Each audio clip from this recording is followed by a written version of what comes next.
अस्सलाम वालेकुम रहमतुल्लाहि व बरकातुहू। आज का जो हम टॉपिक डिस्कस करने जा रहे हैं वो है हमारे पास एटीपी।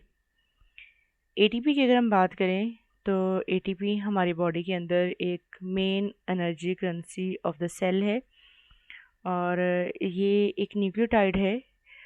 हम अगर देखें तो सेल की बात करें तो सेल जो है वो हमारी बॉडी का बेसिक स्ट्रक्चरल या फंक्शनल यूनिट होता है। अब अगर हम इसमें देखें तो देखें किसी भी ऑर्गेनल को काम करने के लिए, किसी भी स्ट्रक्चर को काम करने के लिए बेसिक एनर्जी की ज़रूरत होती है। तो हम ये कह सकते हैं कि एटीपी जो है वो बेसिक एनर्जी का काम करती है। अब अगर हम इसकी डिफ़ाइन देखें तो हम कहते हैं the main energy currency of cell is a nucleotide called adenosine triphosphate. अगर हम देखें तो इसके अंदर हमारे पास जो है वो कुछ कीवर्ड्स हैं डेफिनेशन के अंदर। फॉर एग्जांपल सबसे पहले हमारे पास वर्ड है एनर्जी करेंसी। एनर्जी करेंसी के बाद है सेल, सेल के बाद है न्यूक्लियोटाइड और उसके बाद है एडिनोसिन ट्राइफॉस्फेट। अगर हम बात करें एनर्जी करेंसी की, एनर्जी करेंसी का मतलब ये है कि ये हमारे पास जो है मेन एनर्जी सोर्स है। सेल जैसे कि हम जानते हैं कि बेसिक स्ट्रक्चरल और फंक्शनल यूनिट है लाइफ का। उसके बाद न्यूक्लियोटाइड जो है वो एक केमिकल है जो कि डीएनए के अंदर मौजूद होता है। और उसके बाद एडिनोसिन ट्राइफॉस्फेट, तो ये जो एटीपी वर्ड है ये एटीपी एब्रीवेशन है और उसकी फुल फॉर्म है एडिनोसिन ट्राइफॉस्फेट। डेफिनेशन के बाद अगर हम इसके यूजेस की बात करें कि आखिर हम इसको यूज़ कहाँ कहाँ करते हैं, हमारी बॉडी के अंदर इसका रोल क्या है, तो यूजेस में हमारे पास जो है वो सबसे पहले हमारे पास है ग्रोथ। किसी भी ऑर्गेनिज्म को ग्रोथ के लिए एटीपी चाहिए होगी। उसके बाद नेक्स्ट हमारे पास जो है वो है रिप्रोडक्शन। रिप्रोडक्शन के लिए, मूवमेंट के लिए, इवन की ऑल बॉडी एक्टिविटीज़ के लिए हमें जो एनर्जी रिक्वायर्ड होती है वो होती है in the form of ATP. हम जानते हैं कि हमने एनर्जी के बारे में एक लॉ पढ़ा हुआ है, law of conservation of energy. Energy neither can be created nor destroyed, it can only be transformed from one form to another form। लेकिन वो जो एक फॉर्म से दूसरी फॉर्म में एनर्जी कन्वर्ट होती है तो उसे हम कहते हैं कि ये हमारे पास है बायो एनर्जेटिक्स। अब एटीपी जो है हम देखिए हमारी बॉडी के अंदर काइनेटिक एनर्जी और पोटेंशियल एनर्जी दो तरह से एनर्जी होती है।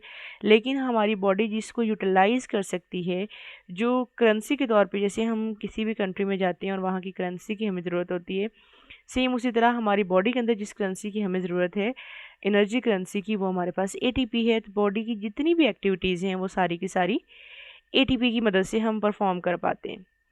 इसके बाद हम आएंगे इसके स्ट्रक्चर की तरफ। इसके स्ट्रक्चर में हमारे पास कुछ इसके बेसिक सब यूनिट्स हैं जिसमें इसके 3 बेसिक सब यूनिट्स हैं। इन 3 सब यूनिट्स में सबसे पहले है एडनिन। एडनिन एक नाइट्रोजनस बेस है जो कि डीएनए के अंदर मौजूद होता है। हमें पता है एडनिन, गवानिन, साइटोसिन और थायमिन जो है ये कुछ नाइट्रोजनस बेसिस हैं जो डीएनए के अंदर मौजूद होती हैं। सेकंड है हमारे पास राइबोज। राइबोज एक 5 कार्बन शुगर है और इसका जो स्ट्रक्चर है वो क्लोज चेन होता है और रिंग स्ट्रक्चर होता है जिसके अंदर 5 कार्बन्स होती हैं। उसके बाद नेक्स्ट हैं 3 फॉस्फेट ग्रुप्स। 3 फॉस्फेट के ग्रुप्स होते हैं एटीपी के अंदर और एटीपी जो है उसे फॉस्फेट के अंदर जो है वो अपनी एनर्जी को स्टोर करती है। हम इसके लिए अगर इक्वेशन देखें कि हमारे पास जो है वो किस तरह से एटीपी की फॉर्मेशन होती है। एटीपी जो है वो जब एटीपी में कन्वर्ट होती है तो एडीपी उसमें एनर्जी स्टोर होती है और एक फॉस्फेट बॉन्ड अटैच होता है और वो एटीपी में कन्वर्ट हो जाता है। और अगर हम एटीपी को एडीपी में कन्वर्ट करते हैं तो एक फॉस्फेट बॉन्ड जो है वो रिलीज़ होता है और वो एडीपी जो है वो बन जाती है, एटीपी से एडीपी बन जाती है और साथ में एनर्जी रिलीज़ होती है। अब यहाँ पे हमने कहा कि एडीपी और एटीपी क्या है, ये इन दोनों में डिफरेंस क्या है, हम इसको डिस्कस करेंगे। इसमें हमारे पास जो है सबसे पहले हम इसका स्ट्रक्चर देख लेते हैं ड्रॉ करके। एटीपी जो है, एटीपी में हमने कहा कि हमारे पास राइबोज शुगर है जो कि 5 कॉर्नर रिंग है, 5 कार्बन्स होते हैं इसके अंदर और इसमें जो है हमारे पास ये क्लोज चेन स्ट्रक्चर है और सर्कुलर रिंग है इसका, और सर्कुलर रिंग की हेल्प से जो है ये हम कहते हैं कि उसका स्ट्रक्चर कंप्लीट होता है। उसके बाद हमारे पास है इसमें एडेनिन, और एडेनिन के साथ इसमें हमारे पास 3 फॉस्फेट हैं जो कि लीनियर चेन में इसके अंदर मौजूद है। इसमें हम देखें तो हमारे पास जो है हाई, ये जो फॉस्फेट के दरमियान बॉन्ड है ये एक हाई एनर्जी बॉन्ड है, इसे टिल्ड कहते होते हैं। और ये एनर्जी जो है वो अपने अंदर स्टोर करता है। जब इसकी फॉर्मेशन होती है तो एनर्जी स्टोर करता है, और जब ये इसकी ब्रेक डाउन होती है तो एनर्जी रिलीज़ करता है। जब हमारे पास राइबोज और एडेनिन दोनों को कलेक्टिवली हम कहते हैं एडिनोसिन, और एडिनोसिन के अंदर जब हमारे पास जो है वो एक फॉस्फेट होता है इसके साथ, तो हम इसे AMP यानी कि एडिनोसिन मोनोफॉस्फेट कहते हैं। जब इसके साथ 2 बॉन्ड होंगे तो हम इसे ADP यानी कि एडिनोसिन डाइफॉस्फेट कहेंगे, और जब इसके साथ 3 फॉस्फेट अटैच होंगे तो हम इसे ATP यानी कि एडिनोसिन ट्राइफॉस्फेट कहेंगे। अब हम देखेंगे formation of ADP from AMP यानी कि एडिनोसिन डाइफॉस्फेट हमने बनाना है एडिनोसिन मोनोफॉस्फेट से। तो जब एडिनोसिन मोनोफॉस्फेट के अंदर हम एक फॉस्फेट ऐड करेंगे तो वो बन जाएगा एडिनोसिन डाइफॉस्फेट, और साथ में 7.3 किलो कैलोरीज एनर्जी जो है वो इसके अंदर स्टोर होगी, या 7300 कैलोरीज एनर्जी जो है वो स्टोर हो जाएगी।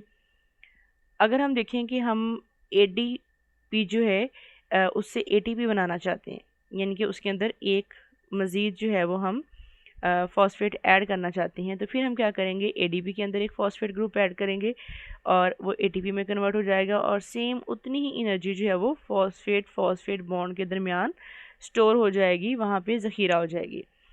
अगर हम ब्रेक डाउन करते हैं ATP की ADP में या AMP में, तो क्या होता है, जब हम ATP को ADP या AMP में कन्वर्ट करते हैं तो ATP और वाटर आपस में रिएक्ट करते हैं और बनाते हैं ADP, साथ में एक फॉस्फेट वहाँ से रिलीज़ होता है और 7.3 किलो कैलोरी एनर्जी भी रिलीज़ होती है।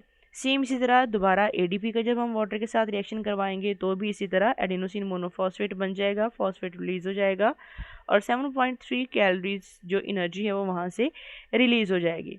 इसका मतलब ये है कि एनर्जी जो है वो ATP के अंदर एनर्जी जो हमारे पास कभी भी कोई कॉम्प्लेक्स मॉलिक्यूल बनता है 2 सिंपल मॉलिक्यूल को जोड़कर, तो एनर्जी उसके अंदर स्टोर होती है, और जब उसकी ब्रेक डाउन होती है तो एनर्जी रिलीज़ होती है। यानी कि एनर्जी जो फॉर्मेशन है हमारे पास, जो कोई भी रिएक्शन है वो फॉर्मेशन वाला रिएक्शन है तो उसमें एनर्जी स्टोर हो रही है, ब्रेक डाउन वाला है तो उसके अंदर रिलीज़ हो रही है। और इसी तरह जो है इक्वल एनर्जी जितनी स्टोर होती है उतनी ही रिलीज़ होती है, यानी कि इसके अंदर ज़ीरो वेस्टेज ऑफ एनर्जी है, इक्वल अमाउंट में एनर्जी जो है वो स्टोर हो रही है और इक्वल अमाउंट में रिलीज़ हो रही है।